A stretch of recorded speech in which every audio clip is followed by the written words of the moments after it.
Selon la sourate 2 verset 282 du Coran, le témoignage d'une femme vaut la moitié du témoignage de l'homme. Mohammed explique les raisons dans Sahih al-Bukhari, numéro 2658.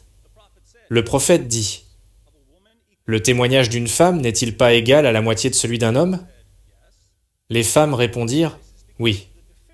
Il dit : c'est en raison de la déficience intellectuelle de la femme. Le témoignage de la femme n'est pas fiable, car les femmes sont stupides. Mohammed affirme également que les femmes sont moralement déficientes. Dans Sahih al-Bukhari, numéro 1052, Mohammed dit que la majorité des personnes en enfer sont des femmes. Il nous donne aussi les raisons dans Sahih Muslim, numéro 241. Ô femmes, faites l'aumône et sollicitez plus fréquemment le pardon d'Allah, car je vous ai vu former la majorité des réprouvés de l'enfer. Une femme sage parmi eux répondit : pourquoi, ô messager d'Allah, sommes-nous la majorité des gens du feu ? Il dit : vous maudissez beaucoup, et vous êtes ingrate envers vos maris. Je n'ai jamais vu quelqu'un d'aussi déficient en intellect et en religion, et de plus accablant pour un homme de sagesse et de raison que vous. Puisque les femmes sont intellectuellement et moralement inférieures aux hommes, elles ont parfois besoin d'être disciplinées. Allah dit aux hommes musulmans comment discipliner leurs femmes, dans la sourate 4 verset 34 du Coran. Les hommes ont autorité sur les femmes, en raison des faveurs qu'Allah accorde à ceux-là sur celles-ci, et aussi à cause des dépenses qu'ils font de leurs biens. Les femmes vertueuses sont obéissantes à leurs maris et protègent ce qui doit être protégé pendant l'absence de leurs époux avec la protection d'Allah. Et quant à celles dont vous craignez la désobéissance, exhortez-les, éloignez-vous d'elles dans leur lit et frappez-les. Si elles arrivent à vous obéir, alors ne cherchez plus de voix contre elles. Dans Sahih al-Bukhari, numéro 5025, la fillette épouse de Mohammed, Aïcha, voit une femme dont le mari l'avait si sévèrement battue que sa peau est devenue verte. Aïcha amène la femme devant Mohammed et dit : je n'ai jamais vu de femme souffrir autant que les femmes croyantes. Regarde, sa peau est plus verte que ses vêtements. Voici Aïcha, la mère des croyants, disant que les femmes musulmanes étaient traitées pire que les femmes païennes. Pourquoi les femmes musulmanes sont-elles traitées aussi pire ? Cela suggère quelque chose avec les commandements d'Allah dans ce livre-ci. Et si vous vous attendez à ce que Mohammed réprouve l'homme pour avoir battu sa femme jusqu'à ce que sa peau devienne verte, alors vous ne comprenez pas l'islam. Mohammed a reproché à la femme d'être une mauvaise épouse. C'est donc ainsi que le Coran ordonne aux musulmans de traiter leurs propres femmes. Vous pouvez donc imaginer ce qu'Allah et Mohammed ont à dire au sujet des femmes non musulmanes. La sourate 23 versets 1 à 6 et la sourate 70 versets 22 à 30 disent que les musulmans peuvent avoir des relations sexuelles avec des femmes captives et les filles esclaves. Le Coran permet même aux musulmans de violer les femmes captives qui sont mariées. Dans la sourate 4 verset 24, Allah dit à ses fidèles : et parmi les femmes, les dames qui ont un mari, sauf si elles sont vos esclaves en toute propriété. Les femmes mariées vous sont interdites pour le sexe, à moins qu'elles soient votre propriété, les ayant capturées dans les batailles. Le contexte historique de ce verset se trouve dans Sunan Abu Daoud numéro 2150. L'apôtre d'Allah a envoyé une expédition militaire à Aoutas lors de la bataille de Hunain. Ils ont rencontré leur ennemi et se sont battus avec eux. Ils les ont vaincus et les ont emmenés prisonniers. Certains des compagnons de l'apôtre d'Allah étaient réticents à avoir des relations sexuelles avec les femmes captives en présence de leurs maris, qui étaient mécréants.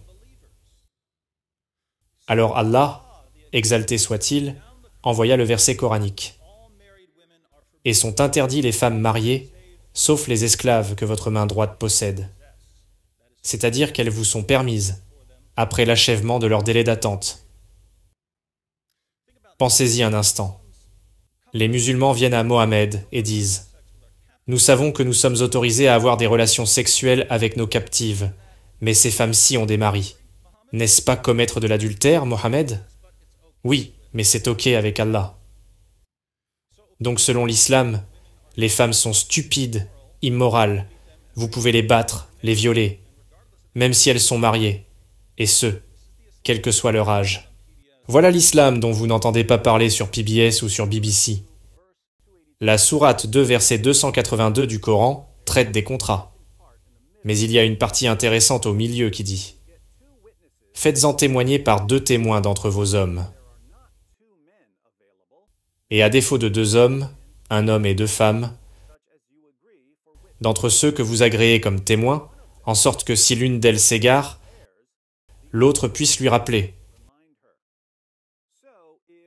Donc si 2 hommes ne sont pas disponibles comme témoins, vous devez alors trouver un homme et 2 femmes. Remarquez qu'il faut le témoignage de 2 femmes pour égaler le témoignage d'un seul homme. En d'autres termes, le témoignage d'une femme ne vaut que la moitié de celui d'un homme. Pourquoi cela? Eh bien, Mohammed nous l'explique dans Sahih al-Bukhari 2658.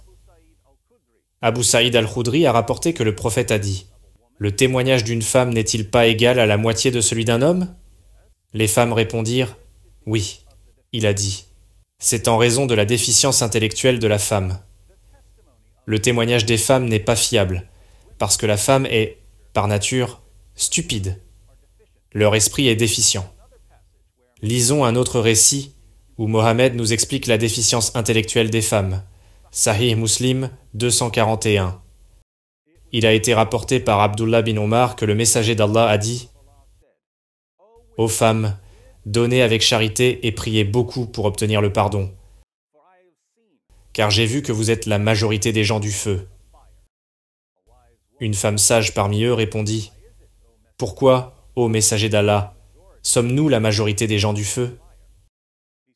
Il dit « Vous maudissez beaucoup, et vous êtes ingrats envers vos maris.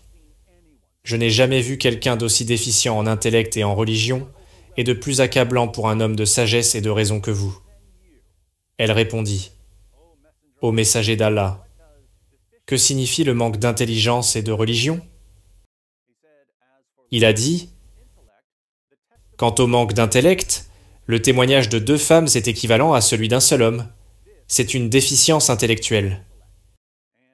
Et une femme ne pratique pas le salat pendant plusieurs jours. Et elle ne jeûne pas pendant ses menstruations au Ramadan. C'est un manque de religion. » Mohammed nous a donc encore offert une autre manière de pouvoir tester son statut de prophète. Si Mohammed était un vrai prophète, alors, lorsque des hommes et des femmes reçoivent des tests de quotient intellectuel, les femmes devraient avoir des résultats significativement plus faibles que les hommes. Malheureusement pour Mohammed et ses disciples, les hommes et les femmes ont été soumis à des tests de quotient intellectuel, et Mohammed a tout faux, une fois de plus.